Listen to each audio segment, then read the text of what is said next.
Oh, hello. My name is Mara and welcome to Books Like Whoa.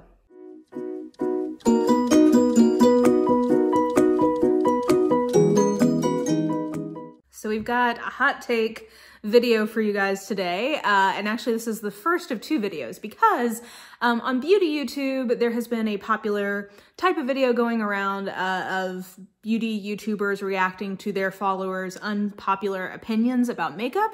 And I've seen a few people try to do this with books as well. And I just think that these are fun videos. It's interesting to see what people perceive as being unpopular opinions, and I'll just provide my reaction to it. This is the added bonus of I'm not the one who has to have the hot take. I can just react to your hot takes. So we're actually gonna do this in two parts because I cut off calculating at roughly 80 responses, and that's, let's call that math. I think that's like roughly 1% of my subscriber base gave me a response. So if there were any repeats within that very small sample size, I think by definition, we can't really call it an unpopular opinion. So I, in this video, am going to respond to things that I think we can fairly say are genuinely unpopular just based on them not being duplicated in the sample size, but things where there were repeats of that opinion more than once, I'm gonna call those minority opinions. So like, I'm trying to think of a good example. Okay, so like an unpopular opinion in the movie world, a genuinely unpopular opinion, I think would be saying that like Meryl Streep is a terrible actress who like should never have been in any movies after her first couple. Okay, I think that would be like a genuinely unpopular opinion versus if you said, I think Tom Hanks is an overrated actor. I don't think that's like a majority opinion, but like there are people out there who feel that way. It's not most people, but there's like, you have brethren who feel that way. So that's kind of how I'm thinking about this is today we're gonna talk about genuinely unpopular, at least based on sample size. And then next time we'll talk about minority opinions that I got multiple times, and I definitely have some strong responses to a couple of things that came up in there. So stay tuned for part two. Today, let's stick with unpopular. Let's do this. Oh, and actually I forgot that a couple of you left a pretty good summation of what I was just trying to get at about unpopular versus minority. So one person said, my unpopular opinion is that people love pretending that disliking and dragging popular YA authors, Sarah J. Maas, Holly Black, Cassandra Clare, Tahira Mafi, Lee Bardugo, and company is some groundbreaking hot take when it's clearly beating a dead horse. So that's a specific example of something I would agree is a minority opinion and not a truly unpopular one. And then unpopular opinions are so popular / discussed that they're no longer unpopular. I still love talking about them though. So that very well summarizes some of my feelings about that kind of split I'm talking about. And I appreciate the people who were kind enough to point out that very dichotomy or sort of meta quality of me even asking for unpopular opinions about books. So anyway, now let's dive in. I'm gonna start with, I've divided into three categories. So I have meta unpopular opinions, so like things about books themselves, publishing, covers, whatever, tropes and genres, and then specific books and specific authors. Okay, so for meta, first one is, I'm gonna get a lot of hate for this, but I don't get the big deal about signed books. Like I could get excited if it was one uno book, but books are mass produced. A signature isn't going to change that. And then she says, yeah, you can at me with your pitchforks.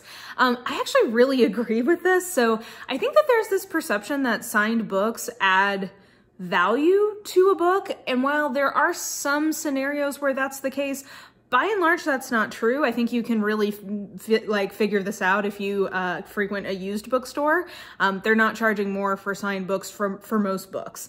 Like I said, there are some that where it would genuinely increase value, and for most part it doesn't. I guess I just don't get really any thrill from having it personally signed to me. So yeah, I guess I share this unpopular opinion that that doesn't really do a lot for me, but I know a lot of people really value that. Next one is dual color hardback where the spine is a different color than the rest of the books are just ugly. And I have to say, I've literally never thought about this before, but thank you to this person because I'm sure that now that will bother me. I hate how established authors create carbon copies of their earlier works instead of being creative and moving forward. So I guess I agree with that to a certain degree. It depends on the type of book and the genre, because there are definitely some authors I go to over and over again because I like their formula and I like knowing that when I pick up one of their books, I'm going to get that formula. So in that case, I'd give it a pass. A great example for me for this would be like Lindsay Sands. Her books are very similar and I appreciate that. That's what I'm going to it for. But yeah, in general, I think sometimes authors kind of can get stuck in a rut, and that makes it hard to keep going on with them if you feel like you're just rehashing the same ground over and over again. Next is, I think the library needs more love. While I agree with this, I don't think that's an unpopular opinion. I do know that there's occasionally controversies here on BookTube about people who like never use the library, but I don't know. I think in general, people at least acknowledge that the library is a good thing, even if they aren't big users of it. So I don't know. I rate books that I DNF. I would say that I don't have necessarily a problem with this if you're being clear that that's what you're doing in your rating, but so I don't have like a visceral, like, you can't do that. I guess I would probably feel that way. I don't think you should rate a book that you've only read like 50 pages of, but if you've gotten halfway through, I guess I have done this and I've told you guys when I've done this, if you've gotten more than halfway through, I guess I do, in that case, usually give it a rating of a 1 or a 2. I don't know, it just depends. But so yeah, I guess I sometimes do that, but I think as long as you're being really clear about it, it doesn't necessarily bother me, but I know some people do definitely feel very strongly about that. Not owning a lot of books is okay, and you are still a reader. Again, everybody would probably agree with that, so I don't know that it's an unpopular opinion. I think just by virtue of like being in the online bookish community and seeing all the books that people own, I think just like subconsciously this gets like kind of reinforced with people that they need to own a lot of books. But I don't think that there's many people who would argue that you actually do have to own a lot. So I don't know. I see where this person's coming from, but I'm not sure that it's an actual unpopular opinion. Okay, so the next topic is tropes and genres. And actually looking through this, most of these are what I would call minority opinions and not actual unpopular opinions. First is, I'm completely uninterested in reading the classics. I just don't care. I don't think anybody should read something they're not interested in reading. I clearly love the classics, but if it's not your thing, life is too short to read books you're not interested in. Poetry can suck it. Okay, again, not something I agree with, but like, I can feel your emotion. And again, if you don't like it, that's fine. Number 3 is, I'm usually bored by pirate books / books on ships. And I can see where this person's coming from. I would say that it's not something I like categorically dislike. I will say that I do, now that they bring it up, I often do get bored in books that are largely sea journeys. Any kind of just like long-term transportation books, I don't think I always love. So yeah, I understand. I wouldn't have told you that that's a trope I don't like, but I can kind of see where they're coming from.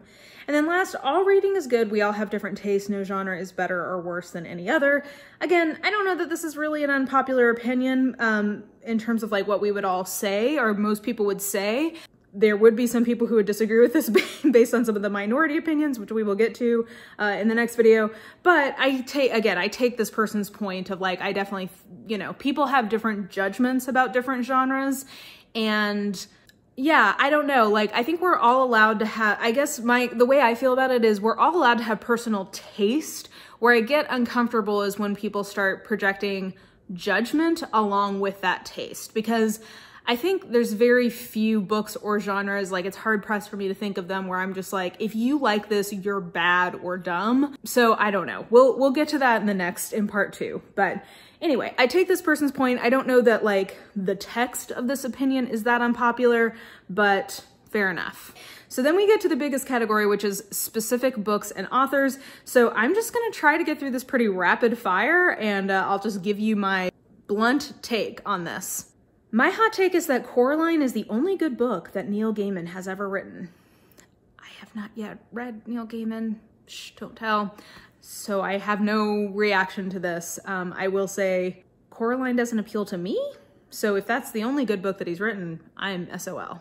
Next is Six of Crows duology is overrated, at least for me. I am almost done with the first book, and while I'm gonna end up liking it, I think it's gonna be a 4-star book. I don't know that it's like blowing my mind. So I guess in that sense, overrated, probably I could agree with that a little bit, even though I am personally enjoying at least the first one so far. Next one is Red, White, and Royal Blue by Casey McQuiston is just not good. I appreciate the representation, but I find it cheesy, slow, predictable, and over the top. I can't really disagree with anything in this, except for the part of it being just not good. I still liked it, even though I probably couldn't really dispute most of the other adjectives involved in that. I gave it a 3.5 star, and like, I had a good time reading it. It is very fan fiction-like, I think, but I kind of enjoyed that. So there you go. I do think that that's a genuinely unpopular opinion. Next is, I really don't like To Kill a Mockingbird. Okay. I think Holden Caulfield is a great character whom I love. I really like Catcher in the Rye. I ended up doing my high school like English literature thesis on J.D. Salinger. So, but I think I read that in like the time where you really like Catcher in the Rye. I think if you read Catcher in the Rye as an adult, it's a harder sell. So yeah, I don't know that I would call him a great character who I love, but I like Holden Caulfield. I like that book. My hot take is that I have a visceral hatred of Dickens. When I read his books, in my mind, I picture him trying to squeeze as much dough as possible out of every serialization. Any Dickens book could be told in half the pages. Most of the narration is just filler. I'm gonna say that I feel very similarly about this as I did about Red, White, and Royal Blue. I can't really dispute most of what you're saying here in terms of the filler. And the clear attempt to extend the series to capitalize on the serialization rights and income. I like Dickens in general, but I think that that's a pretty valid critique. Next is Emma was probably the most boring book I've ever read. I like Emma. I feel like liking Emma is the minority opinion. I know people, I don't know. I know Jane Austen in general is super popular, so I think it's hard. If you have any version of a dissenting opinion about Jane Austen in terms of not liking something she did, you could probably call that a minority opinion. But I like Emma. I know she's bratty, but that's the point, and she changes, and like, it's called character growth, people. Next is A Discovery of Witches is aggressively dull. You guys know, I agree with that. I've brought that up before and have been, definitely rebuked by some people. So there you go. Moving swiftly onwards. I don't like Sirius Black. Dun dun dun. He was a vicious bully as a teenager and a really irresponsible godfather. He tried to manipulate Harry in Order of the Phoenix. Also, he betrayed Remus and almost murdered Severus when he pulled that prank in 5th year. Spoilers for Harry Potter, by the way. I don't hate him, but I don't love him as much as the fandom seems to. Yeah, I mean, I like Sirius Black. Yeah, I really like Sirius Black, but again, as with some of these other things, all valid points, how you know, feel about him. I can't really argue with that. Nevermore was just a middle-of-the-road middle grade, and I don't know why so many people love it. T. The Hunger Games is overrated. I think I probably wouldn't go so far as to say it's overrated. I think it's a book that has a genuinely interesting take on a dystopian world, and I think has a real moral center to it in terms of violence and the relationship between media violence and children and how that forms them. I really don't like how that series ends, and I'm really disheartened to hear that there's going to be more. I think that it's a book that doesn't properly set up its series trajectory in the first book.